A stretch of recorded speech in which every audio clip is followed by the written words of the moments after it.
हमने उनसे प्रोफ़ेसर माँगे, उन्होंने हमें चपरासी दिए। हमने उनसे लैब माँगे, उन्होंने हमें सुरक्षा गार्ड दिए। आप सब ने मगध विश्वविद्यालय का नाम ज़रूर सुना होगा। यह विश्वविद्यालय शिक्षा में बिहार के मगध क्षेत्र का विरासत माना जाता है। लेकिन इसी मगध क्षेत्र में एक और विश्वविद्यालय रहा था, नाम नालंदा विश्वविद्यालय। मुझे विश्वास है कि नालंदा विश्वविद्यालय की कहानी आप सब ने ज़रूर सुनी होगी। अगर नहीं सुनी तो उस विश्वविद्यालय की कहानी का सार मैं आपको समझा देता हूँ। सन 1193 ईस्वी में तुर्की का शासक बख्तियार खिलजी ने नालंदा विश्वविद्यालय को जला दिया। तत्कालीन समय में यह विश्वविद्यालय दुनिया के सबसे समृद्ध विश्वविद्यालय था। कहा जाता है कि विश्वविद्यालय में पुस्तकों का संग्रह इतना बड़ा था कि लगभग 3 महीने तक पुस्तकों के राख से धुआं उठ रहे थे। तो सवाल यह है कि मगध विश्वविद्यालय का संबंध सन 1193 में जले नालंदा विश्वविद्यालय से क्या है? हम इस सवाल का जवाब एक सवाल से ही देने का प्रयास करेंगे। क्या होगा जब किसी विश्वविद्यालय के कुलपति का व्यवहार 1193 वाले बख्तियार खिलजी जैसा हो? क्या होगा जब किसी विश्वविद्यालय का कुलपति किसी कोर्स में समस्या पर उस कोर्स को बंद करने से समझता हो? मगध विश्वविद्यालय के वर्तमान कुलपति का नाम प्रोफेसर शशि प्रताप शाही है। लगभग 1.5 साल के लंबे इंतजार के बाद फरवरी 2023 में जब प्रोफेसर शशि प्रताप शाही को मगध विश्वविद्यालय का कुलपति नियुक्त किया जाता है तो ऐसा लगता है कि सेशन लेट जैसे गंभीर विषयों पर अब सही काम होंगे। हालांकि जमीनी स्तर पर यह नहीं होता है। कागजों पर मगध विश्वविद्यालय ने अभी भी अपनी हिस्सेदारी को महफूज तो रखा है, लेकिन जमीनी पर छात्रों का भविष्य अंधेरे में ही है। मगध विश्वविद्यालय के अंदर पत्रकारिता विभाग का भी एक कोर्स है। विश्वविद्यालय में इस कोर्स को वोकेशनल कोर्स के नाम से जाना जाता है। क्या होता है इस कोर्स का पहचान? मगध विश्वविद्यालय के अंदर वोकेशनल कोर्स आत्मनिर्भर कोर्स की तरह होता है। ऐसे कोर्स को अपने छात्रों के शुल्क के आधार पर ही प्रोफेसर अथवा बाकी की सुविधाएं मिलते हैं। फिर क्या हुआ कि वोकेशनल कोर्स में बच्चों को एडमिशन बहुत ही उन्नत संसाधन दिखाकर ले लिया जाता है। अजी जब पैसा होगा तो संसाधन भी आ ही जाएंगे। फिर क्या हुआ कि वोकेशनल कोर्स के बच्चों को यह कहकर हॉस्टल नहीं दिया जाता कि वे वोकेशनल कोर्स के हैं, इसलिए उन्हें हॉस्टल नहीं दिए जाएंगे। यकीन मानिए, हॉस्टल की योग्यता चाहे जो भी हो, लेकिन वोकेशनल कोर्स का छात्र हॉस्टल के लिए अयोग्य जरूर है। पत्रकारिता विभाग में लैब और उन्नत संसाधन दिखाकर छात्रों का एडमिशन तो ले लिया जाता है, लेकिन जब छात्र अपने डिपार्टमेंट आते हैं तो लैब और दूसरे संसाधन के साथ एक सिंगल प्रोफेसर भी नहीं पाते हैं। क्या आप भी यह खबर सुनते या देखते वक्त लोकतंत्र के चौथे स्तंभ मीडिया को असहाय महसूस कर रहे हैं?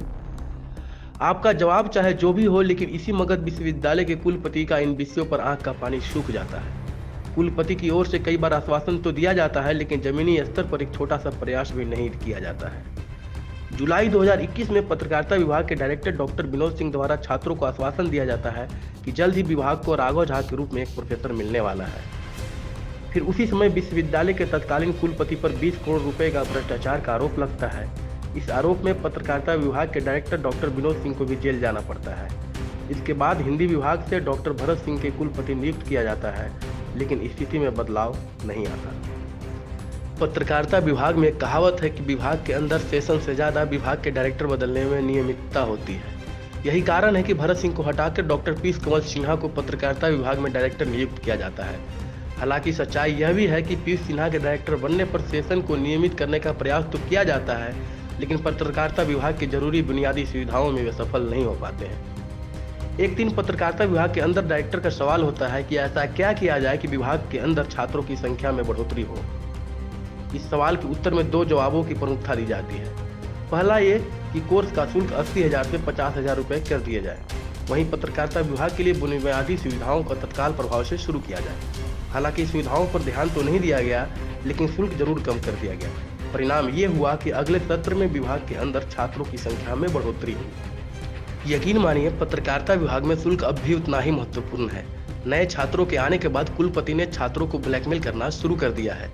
कुलपति का कहना है कि या तो आप 80,000 रुपये शुल्क भरेंगे या आप सभी को रिजल्ट नहीं दिया जाएगा। घबराए छात्र घंटों इंतजार के बाद कुलपति से मिलते हैं। पद के नशे में चूर कुलपति छात्रों को अपने ऑफिस से भगाते हुए कहते हैं कि तुम लोगों के जाते ही यह विभाग भी हम बंद करने जा रहे हैं। मतलब अगर छात्रों को डिग्री लेनी है तो उन्हें 80,000 रुपये भरना ही होगा। क्या यह शुल्क उस जर्जर व्यवस्था का है जो ढंग का एक बुनियादी सुविधा भी नहीं दे पाती, या फिर यह शुल्क छात्रों के फैसले पर चालान है जिन्होंने मगध विश्वविद्यालय में एडमिशन लेने की हिम्मत दिखाई? कल्पना करिए कि क्या यह बयान किसी शिक्षा जगत से जुड़े व्यक्ति का हो सकता है। यह बयान ऐसा महसूस कराता है जैसे शिक्षा विभाग ने किसी रसूख मिजाज के व्यक्ति को एक बड़ा पद ठेकेदारी पर दे दिया है। ऐसी जानकारी है कि पत्रकारिता विभाग के डायरेक्टर डॉक्टर पीयूष कमल सिन्हा को हटाकर हिंदी डिपार्टमेंट से डॉक्टर ब्रजेश राय को डायरेक्टर बना दिया गया है। कौन है ब्रजेश राय, जो विश्वविद्यालय में अपने अलहड़ रवैये के लिए मशहूर है? कौन ब्रजेश राय? अरे वही जो फेवरेटिज्म के आधार पर छात्रों से व्यवहार करते हैं। खैर, फिर से विभाग के अंदर हिंदी विभाग को हावी कर दिया गया है। विश्वविद्यालय के कुलपति और ब्रजेश राय का पुराना याराना रहा है। जब भी छात्रों द्वारा कुलपति के खिलाफ आंदोलन किया जाता है तो समझौते के लिए कुलपति द्वारा ब्रजेश राय को बिचौलिया बनाकर भेजा जाता है। पिछले दिनों एबीवीपी छात्र संगठन ने कुलपति पर करोड़ों रुपए गबन करने का आरोप लगाया। ऐसा इल्जाम लगाया गया कि गया कॉलेज के प्रोफेसर को प्रिंसिपल बनाने के लिए 40 लाख रुपए रिश्वत लिए गए। यह सवाल पूछा गया कि आखिर कुलपति क्यों अपने रसूख आदतों के लिए पुरानी कई गाड़ियों रहने के बावजूद महिंद्रा स्कॉर्पियो के लेटेस्ट मॉडल खरीदते हैं। कुलपति से यह पूछा गया कि आपको शर्म नहीं आती, जब आपसे डिग्री मांगी जाती है तो आप कागज की कमी बताते हैं। आनन फानन में किसी तरह समझौता तो करा दिया जाता है, लेकिन छात्र हित में कोई भी फैसला नहीं लिया जाता। हमारा सवाल है कि क्या कुलपति का नज़र भी एग्जामिनेशन विभाग के करोड़ों रुपए पर है? क्या कुलपति इस युग के बख्तियार खिलजी हैं जो नालंदा विश्वविद्यालय की तरह मगध विश्वविद्यालय का भी खात्मा चाहते हैं? मुख्यमंत्री नीतीश कुमार के करीबी होने का दम भरने वाले कुलपति आखिर छात्रों से क्या साबित करना चाहते हैं? हम विदा लेने से पहले मगध विश्वविद्यालय और नालंदा विश्वविद्यालय के वर्तमान परिवेश पर भी चर्चा करेंगे। मगध विश्वविद्यालय में भी पर्यटकों का ऐसा कौतूहल होता है जो नालंदा विश्वविद्यालय के खंडहरों में भी होता है।